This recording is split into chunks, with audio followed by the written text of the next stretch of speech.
आज हम देखने जा रहे हैं एक अद्भुत फैंटेसी एडवेंचर मूवी की कहानी। एक ऐसी कहानी जो यूरो की लोक कथाओं पर आधारित है और यकीन मानिए ये कहानी है बेहद मजेदार। 3 अनाथ बच्चे जो अपने असली माता पिता को ढूंढना चाहते हैं, लेकिन अपने माँ बाप की तलाश करने के लिए उन्हें जाना होगा उस बुद्धिमान पक्षी के पास जो रहता है रहस्यमयी जादुई पहाड़ पर। हाँ, वही रहस्यमयी पहाड़ जहाँ पहुँचने का रास्ता आसान नहीं है। तो तीनों अनाथ भाई बहन निकल पड़ते हैं उस रहस्यमयी जादुई पहाड़ की ओर और आगे उनके साथ क्या क्या होता है, बस यही तो आज हम जानेंगे। तो उम्मीद है कि आज की इस मूवी की कहानी आपको बहुत पसंद आएगी। और फिर ज्यादा समय न गवाते हुए आइए सीधे कहानी में उतरते हैं। कहानी की शुरुआत होती है कुछ साल पहले। एक भव्य महल, एक राजा का शानदार राजप्रासाद और वहाँ रानी माँ अपने विश्वसनीय मंत्री को आदेश देती है, इस बच्चे को जंगल में ले जाकर खत्म कर दो। मंत्री चौंक जाता है। वो कहता है, महारानी ये बच्चा तो अभी अभी पैदा हुआ है। लेकिन रानी माँ का चेहरा सख्त है, उसकी आंखों में कोई दया नहीं। वो बोलती है, जैसा कहा है वैसा ही करो और इस बात का किसी को भी पता नहीं चलना चाहिए, यहाँ तक कि राजा को भी नहीं। मंत्री मजबूरी में बच्चे को लेकर निकल पड़ता है, लेकिन आखिरी वक्त पर उसका दिल पिघल जाता है। वो बच्चे को नहीं मारता बल्कि एक टोकरी में डालकर नदी में बहा देता है। नदी की लहरें धीरे धीरे उस टोकरी को एक बागबान के घर के पास ले जाती है। बच्चे की रोने की आवाज सुनकर माली की पत्नी दौड़ती हुई आती है, टोकरी उठाती है और देखती है एक प्यारी सी बच्ची। वो अपने पति से कहती है, याद है इससे पहले भी हमें इसी नदी से 2 बेटे मिले थे, अब हमें ये प्यारी सी बेटी मिली है, ईश्वर का आशीर्वाद है, हम इसे भी पालेंगे अपनी संतान की तरह और इसका नाम रखेंगे लीना। फिर कट होता है और दिखाया जाता है 12 साल बाद। अब लीना 12 साल की हो गई है। वो नदी के पास से पानी ला रही है, वही नदी जहाँ से उसे मिला गया था। तभी उसका बड़ा भाई आता है, माली का बड़ा बेटा। वो लीना से कहता है, चलो फूलों के बाग के लिए जमीन तैयार करनी है। लीना उसे अपने हाथों से बनाया हुआ लकड़ी का खिलौना दिखाती है। दोनों खिलखिलाते हुए घर लौट आते हैं। घर में पीटर लकड़ी काट रहा है और लीना फूलों की क्यारी के लिए छाव का ढांचा बना रही है। और तीसरा भाई सैम, वो तो पेड़ पर बैठकर पत्तियों से दोनों को चिढ़ा रहा है। माली और उसकी पत्नी ने इन तीनों बच्चों को न सिर्फ अपनाया था बल्कि अपने असली बच्चों से भी ज्यादा प्यार दिया था और ये तीनों भाई बहन एक दूसरे से बेहद प्यार करते थे। लीना रोज नदी किनारे जाकर अकेले खेला करती थी। एक दिन उसे वहाँ 2 कुत्ते मिलते हैं। वो उनसे खेलने लगती है, लेकिन ये कोई आम कुत्ते नहीं थे, ये राजा अलेक्जेंडर के शाही कुत्ते थे। राजा उसी वक्त उस नदी किनारे बैठा था, उदास अकेला अपनी मृत पत्नी हेलेना को याद कर रहा था, जिससे उसकी पहली मुलाकात भी इसी नदी किनारे हुई थी। तभी लीना उसके पास आती है। वो राजा से पूछती है, ये लकड़ी का खिलौना आपने बनाया? राजा थोड़ा मुस्कुराता है, नहीं, इसे मेरी पत्नी हेलेना ने बनाया था, पर अब वो इस दुनिया में नहीं रही। लीना मासूमियत से कहती है, मैं भी ऐसे लकड़ी के खिलौने बना सकती हूँ। और फिर वो एक लकड़ी का घोड़ा बनाकर राजा को दे देती है। राजा चुपचाप उस घोड़े को देखता है और फिर लीना घर लौट जाती है, जहाँ वो अपनी माँ, पापा और भाइयों के लिए खाना परोसती है। उधर राजा वापस महल लौटता है। महल में राजा की माँ और मंत्री के साथ भोजन करते हुए वो कहता है, आज मेरी मुलाकात एक बच्ची से हुई जो बिल्कुल मेरी पत्नी हेलेना की तरह लकड़ी के खिलौने बनाती है। उसकी बोलने का तरीका भी ठीक वैसा ही था। ये सुनकर रानी माँ के चेहरे पर सन्नाटा छा जाता है। वो घबरा जाती है और पूछती है, वो लड़की कहाँ मिली तुम्हें? राजा कहता है, नदी किनारे। अब बिना कुछ बताए रानी माँ अपने मंत्री को साथ लेकर रथ में बैठती है और निकल पड़ती है उस लड़की की तलाश में। कुछ देर नदी के पास चलते रहने के बाद रथ रुकता है। वो झांक कर देखती है माली का घर और वहाँ 3 बच्चे। उन्हें देखकर रानी माँ के चेहरे पर डर की झलक उभर आती है। राजमहल लौटते ही वो मंत्री को अकेले बुलाकर पूछती है, मैंने तो कहा था उन बच्चों को मार दो, फिर ये तीनों कैसे जिंदा है? मंत्री डरते हुए जवाब देता है, मैंने उन्हें मारने के बजाय नदी में बहा दिया था। अब रानी माँ का गुस्सा फूट पड़ता है, तेरी इसी मूर्खता की वजह से वो तीनों अब भी जिंदा है और अगर राजा को सब पता चल गया तो मेरी सारी योजना बर्बाद हो जाएगी। मंत्री कांपता है, अब आप क्या चाहती है? रानी माँ सख्ती से कहती है, अब इन बच्चों को मरना ही होगा, लेकिन इस बार योजना मेरी होगी। अगली सुबह लीना आंगन में बत्तखों को खाना खिला रही होती है। तभी रानी माँ गांव की औरत का वेश धारण कर उनके घर के पास बैठकर रोने का नाटक करती है। लीना दौड़ कर जाती है, क्या हुआ मां जी, सब ठीक है? रानी माँ बड़ी चालाकी से कहती है, मैं बहुत दूर के गांव से आई हूँ, बहुत थक गई हूँ। लीना का दिल बहुत अच्छा है, वो किसी की चालाकी नहीं पहचान सकती। बातों बातों में रानी माँ उससे पूछती है, तुम यही पैदा हुई हो? लीना जवाब देती है, नहीं, माँ ने मुझे नदी से पाया था। फिर वो पूछती है, बाकी 2 भाई? लीना कहती है, उन्हें भी माँ ने नदी से ही पाया था। अब रानी माँ धीरे से पूछती है, तुम्हें कभी ये जानने का मन नहीं हुआ कि तुम्हारे असली माँ बाप कौन है? लीना मासूमियत से मुस्कुराती है, नहीं, जिन्होंने हमें पाला है वो हमारे सच्चे माँ बाप है। लेकिन रानी माँ चालाक थी। वो कहती है, अगर तुम और तुम्हारे भाई बहन अपने असली माँ बाप के बारे में जानना चाहते हो तो एक ही रास्ता है, जाओ उस जादुई पहाड़ पर जहाँ एक बुद्धिमान पक्षी रहता है, वही तुम्हें सब सच बताएगा। लीना सोच में पड़ जाती है, लेकिन वो जादुई पहाड़ तो बहुत दूर है और उस बड़े पहाड़ पर उस पक्षी को कहाँ ढूंढेंगे? तभी राजा की माँ कहती है कि उस जादुई पहाड़ पर एक सोने की पत्तियों वाला पेड़ है और वहाँ एक जादुई झरने का पानी भी है। अगर तुम उस चिड़िया को ये चीजें दोगे तो वो तुम्हारे सारे सवालों का जवाब दे देगी। इसके बाद आज हम यहाँ से निकलते हैं। असल में वो दिन और उसके भाइयों को मारना चाहती है, इसी वजह से वो लीना को उस जादुई पहाड़ में भेजने की चाल चल रही है, क्योंकि वो रहस्यमय पहाड़ बहुत ही खतरनाक है। मगर भोली भाली लीना राजा की माँ की इस साजिश को समझ नहीं पाती। रात को वो अपने दोनों भाइयों से कहती है, आज एक महिला ने मुझे बताया कि उस जादुई पहाड़ पर एक ज्ञानी चिड़िया है जो हमें हमारे असली माँ बाप के बारे में सब कुछ बता सकती है। ये सुनकर उसका बड़ा भाई पीटर और छोटा भाई सैम कहते हैं, अगर हमारे असली माँ बाप हमसे प्यार करते तो हमें पैदा होते ही नदी में क्यों बहा देते? इसलिए अब ये सब सोचकर परेशान मत हो और सो जा। सुबह जब लीना अपने छोटे भाई के साथ माँ बाप के साथ खाना खा रही होती है तब पीटर कहता है, मैं जंगल से कुछ लकड़ी लाने जा रहा हूँ, वापस आने में थोड़ा वक्त लग सकता है। ये कहकर वो घर से निकलता है और जंगल की ओर बढ़ जाता है। तभी लीना दौड़ते हुए उसके पीछे आती है और कहती है, तुम जादुई पहाड़ पर जा रहे हो ना? पीटर कहता है, हाँ, लेकिन तुम ये बात किसी को मत बताना, मैं शाम तक वापस आ जाऊंगा। तब लीना कहती है, ज्ञानी चिड़िया के लिए वो जादुई झरने का पानी और सोने की पत्तियां लेना मत भूलना। पीटर मुस्कुराकर कहता है, ठीक है, और फिर वो जंगल के रास्ते चल पड़ता है। कुछ देर चलने के बाद आखिरकार वो उस जादुई पहाड़ के पास पहुंच जाता है। पहाड़ के अंदर जाने के लिए एक गुफा जैसी जगह होती है, लेकिन उस गुफा के सामने एक अदृश्य जादुई दीवार होती है। पीटर उस दीवार को पार कर जाता है और पहाड़ के उस पार पहुंचता है जहाँ एक खाली खाली मैदान में एक सोने की पत्तियों वाला पेड़ दिखाई देता है। वह उस पेड़ के पास जाता है। वहाँ एक पत्थर पर एक बिल्ली खड़ी होती है जो उससे कुछ कहने की कोशिश करती है, मगर पीटर उसकी बातों पर ध्यान नहीं देता और उसे दूर हटा देता है। इसके बाद वो पेड़ पर चढ़ने लगता है, लेकिन वो सोने की पत्तियां पेड़ की सबसे ऊंची शाखा पर थी। पीटर जैसे ही ऊंचाई पर चढ़ने की कोशिश करता है, उसका हाथ फिसल जाता है और वो नीचे गिर पड़ता है। और जैसे ही वो जमीन पर गिरता है, अरे वो पत्थर में बदल जाता है। उधर उसके भाई बहन घर के बाहर उसका इंतजार कर रहे होते हैं। जब रात हो जाती है और पीटर वापस नहीं आता तो उनके माता पिता चिंता करने लगते हैं। लीना और उसका छोटा भाई भी परेशान हो जाते हैं। लीना अपने माता पिता से सच कहती है, पीटर उस जादुई पहाड़ पर गया है ज्ञानी चिड़िया से मिलने, ताकि वो हमारे असली माँ बाप के बारे में जान सके। ये सुनकर माली और मालिन चौंक जाते हैं। वे कहते हैं, क्या तुम्हें पता नहीं, जो उस जादुई पहाड़ पर जाते हैं वो कभी लौटकर नहीं आते, और तुमने हमसे एक बार भी पूछना जरूरी नहीं समझा। लीना कहती है, हमें माफ कर दीजिए। माली कहता है, तुम अपनी माँ के साथ रहो, मैं और सैम पीटर को ढूंढने जा रहे हैं। रात के अंधेरे में माली और सैम पीटर को ढूंढते हुए निकल पड़ते हैं। चलते चलते वे भी उस पहाड़ के पास पहुंच जाते हैं। तब तक सुबह हो जाती है। माली सैम से कहता है, तुम यही रुको, मैं उस गुफा जैसी जगह से अंदर जाने की कोशिश करता हूँ, मगर वो अदृश्य दीवार उसे अंदर जाने नहीं देती। मगर हैरानी की बात, सैम उस दीवार के आर पार निकलकर पहाड़ के भीतर चला जाता है। माली हैरान हो जाता है। वो अपनी पूरी ताकत लगाकर उस दीवार को पार करने की कोशिश करता है, मगर हर बार वो दीवार उसे दूर फेंक देती है। उधर सैम उस जगह पहुंच जाता है जहाँ सोने की पत्तियों वाला पेड़ था। वहीं उस पेड़ के पास पत्थर बन चुके पीटर के ऊपर एक बिल्ली खड़ी होती है जो सैम से कुछ कहने की कोशिश करती है, मगर सैम भी उसकी बातों पर ध्यान नहीं देता और उसे भगा देता है। वो एक लकड़ी से पत्तियां तोड़ता है और आगे बढ़ता है। थोड़ा और आगे जाकर उसे पहाड़ के ऊपर एक जादुई झरना दिखता है। एक चील वहाँ आसपास उड़ रही होती है। चील भी उसे कुछ इशारे में समझाना चाहती है, मगर सैम उसे डांट देता है और झरने का पानी लेने के लिए पहाड़ चढ़ने लगता है। झरना बहुत ऊंचाई पर था। जैसे ही सैम थोड़ा ऊपर चढ़ता है, उसका पैर फिसल जाता है और वह पत्थर में बदल जाता है। उधर राजा लीना से मिलने उसके घर आता है, लेकिन वहाँ कोई नहीं होता, क्योंकि लीना और उसकी माँ भी पीटर और माली को ढूंढते हुए उस जादुई पहाड़ तक पहुंच जाती है। वे वहाँ माली को बैठा हुआ पाते हैं, जो दीवार पार नहीं कर पाने की वजह से निराश बैठा होता है। वो अपनी पत्नी और लीना से कहता है, गुफा के अंदर जाने वाली जगह पर एक अदृश्य जादुई दीवार है, मैं अंदर नहीं जा पाया, लेकिन सैम अंदर चला गया है, पता नहीं दोनों बच्चे किस हाल में होंगे। ये सुनकर लीना भी उस दीवार को पार करने की कोशिश करती है, और चौंकाने वाली बात यह है कि वह दीवार पार करके पहाड़ के दूसरी तरफ पहुंच जाती है। वो भी सोने की पत्तियों वाले पेड़ के पास पहुंचती है। वहाँ एक बिल्ली उसके पास आती है। लीना उसे प्यार से सहलाती है और पूछती है, क्या तुमने दो लड़कों को देखा है? वे दोनों मेरे भाई हैं। बिल्ली पत्थर की ओर इशारा करती है और लीना समझ जाती है पीटर पत्थर बन चुका है, लेकिन लड़की होने के कारण वो पेड़ पर नहीं चढ़ पाती, इसलिए वो बिल्ली से मदद मांगती है। बिल्ली पेड़ पर चढ़ जाती है और लीना के लिए सोने की पत्तियां तोड़ लाती है। लीना उसे प्यार से धन्यवाद देती है और आगे बढ़ती है। आगे चलकर वो उस पहाड़ तक पहुंचती है जहाँ जादुई झरना था, जो बहुत ऊंचाई पर था। वहाँ एक चील उड़ रही थी। लीना उसे प्यार से पुकारती है और पूछती है, क्या तुमने यहाँ कोई लड़का देखा है? चील सैम के ऊपर जा बैठती है और तभी लीना समझ जाती है कि उसका दूसरा भाई सैम भी पत्थर बन चुका है। वो चील से मदद मांगती है और कहती है, अगर मैं ऊपर चढ़ने की कोशिश करूंगी और गिर गई तो मैं भी पत्थर बन जाऊंगी। चील उसकी बात सुनती है और उससे बोतल लेकर झरने के ऊपर जाती है। वहाँ से जादुई पानी भरकर लाकर लीना को देती है। लीना उसे धन्यवाद देती है और आगे बढ़ जाती है। अगले दिन राजमहल में राजकुमार अलेक्जेंडर को दिखाया जाता है। उसकी माँ कहती है, पड़ोसी राजा अपनी बेटी से तुम्हारी शादी कराना चाहता है, इसलिए तैयारी शुरू करो। राजा कहता है, मेरी पत्नी को गुजरे 12 साल हो गए हैं और मैं अब भी उसे प्यार करता हूँ। जब मैंने इतने सालों में दूसरी शादी नहीं की तो अब क्यों करूंगा? ये सुनकर उसकी माँ गुस्से में कहती है, कब तक तुम अपनी मरी हुई पत्नी के लिए दुखी रहकर अपना भविष्य बर्बाद करते रहोगे? जो चली गई वो अब लौट कर नहीं आएगी। अब तुम्हें अपने उत्तराधिकारी के बारे में सोचना चाहिए। राजा गुस्से से जवाब देता है, वो किसान की बेटी थी, इसीलिए तुमने कभी उसे अपनी बहू नहीं माना और अब तुम्हें मेरी चिंता हो रही है। मैं अब कभी किसी से शादी नहीं करूंगा। इसी बीच जादुई पहाड़ पर चलते चलते लीना एक पेड़ के पास पहुंचती है जहाँ बहुत सारी चिड़िया बैठी होती है। वो उनसे पूछती है, तुम में से ज्ञानी चिड़िया कौन है? सब चिड़िया एक साथ बोलती है, मैं हूँ ज्ञानी चिड़िया। ये सुनकर लीना उलझन में पड़ जाती है। वो कहती है, ज्ञानी चिड़िया हमेशा सच बोलती है, लेकिन तुम सब खुद को ज्ञानी चिड़िया कह रही हो, इसका मतलब है तुम सब झूठ बोल रही हो, तो तुम में से कोई भी ज्ञानी चिड़िया नहीं हो सकता। तभी उसकी नजर पड़ती है पास के एक और पेड़ पर एक अकेली चिड़िया बैठी होती है। लीना उससे पूछती है, क्या तुम ज्ञानी चिड़िया हो? पंछी ने कहा, हाँ मैं एक बुद्धिमान पंछी हूँ, लेकिन तुम बहुत होशियार हो और तुम्हारा अंदाजा बिल्कुल सही है। इतना सुनते ही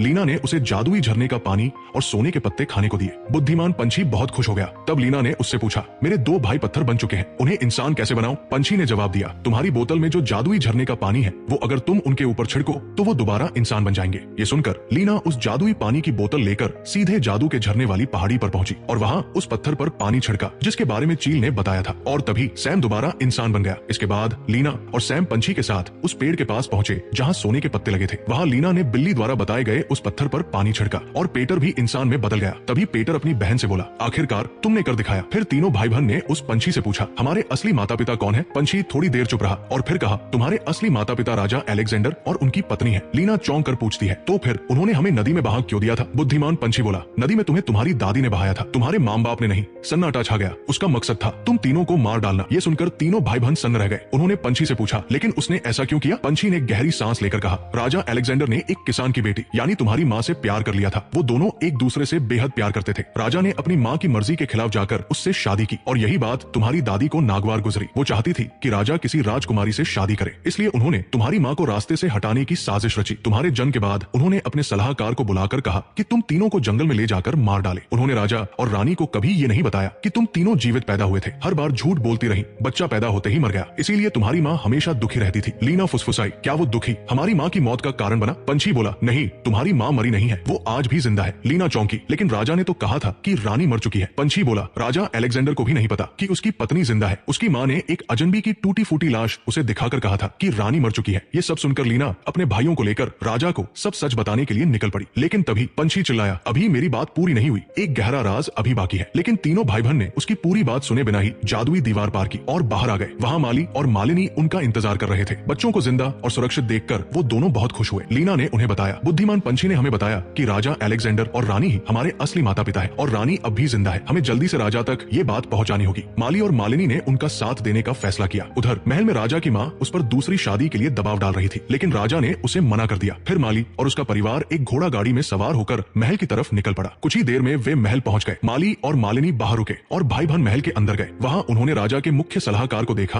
और बोले, हम राजा अलेक्जेंडर के बच्चे हैं। सलाहकार घबरा गया और तुरंत माफी मांगने लगा, मैंने तुम तीनों के साथ अन्याय किया है। उसने तीनों को लेकर राजा के पास गया। राजा की माँ जैसे ही उन बच्चों को महल में देखती है, घबरा जाती है। इन गरीबों को महल में किसने घुसने दिया? उसने चिल्लाकर कहा। राजा ने अपनी माँ को रोका और लीना से पूछा, क्या बात है, तुम लोग यहाँ क्यों आए हो? लीना ने जवाब दिया, हम तीनों आपके बच्चे हैं। राजा की माँ झूठ बोलते हुए बोली, ये झूठ कह रहे हैं। लेकिन लीना ने कहा, जादू के पहाड़ पर रहने वाले बुद्धिमान पंछी ने हमें सब बता दिया है। आपकी माँ ने हमें मरवाने की कोशिश की थी, लेकिन हम बच गए। राजा गुस्से से कांप उठा, एक माँ ऐसा कैसे कर सकती है? ये तो किसी डायन से भी बुरा है। फिर लीना ने जोड़ा, पंछी ने ये भी कहा है कि रानी माँ अब भी जिंदा है। राजा ने अपनी माँ से पूछा, मेरी पत्नी कहाँ है? उसकी माँ ने झिझकते हुए कबूल किया, मैंने तुम्हारी पत्नी को ये कहकर डराया कि वो श्रापित है और उसके बच्चों के जन्म लेते ही वे मर जाएंगे। मैंने उसे कहा कि अगर वो जादू के पहाड़ से सोने के पत्ते और मायावी फल लेकर आएगी तभी उसका श्राप टूटेगा, और वो चली गई, फिर कभी वापस नहीं आई। राजा हक्का बक्का रह गया। और फिर तुमने मुझे एक टूटी हुई लाश दिखाकर कहा कि वो मर गई है। मैंने आंख बंद करके तुम पर भरोसा किया और यही मेरी सबसे बड़ी भूल थी। राजा ने सिपाहियों को बुलाकर कहा, मेरी माँ को जेल में डाल दो। फिर वो अपने बच्चों को लेकर उस जादू के पहाड़ की तरफ निकल पड़ा। वहाँ जाकर उसने पंछी से पूछा, मेरी पत्नी कहाँ है? पंछी एक पत्थर की ओर इशारा करते हुए बोला, यही है रानी। लीना ने उस पत्थर पर जादुई पानी छिड़का और देखते ही देखते रानी फिर से इंसान बन गई। राजा की आंखें भर आई। 12 साल से मेरा दिल कहता था तुम मुझे फिर मिलोगी। फिर उसने रानी को अपने बच्चों से मिलवाया। उधर उसकी माँ को जेल में डाल दिया गया। फिर राजा,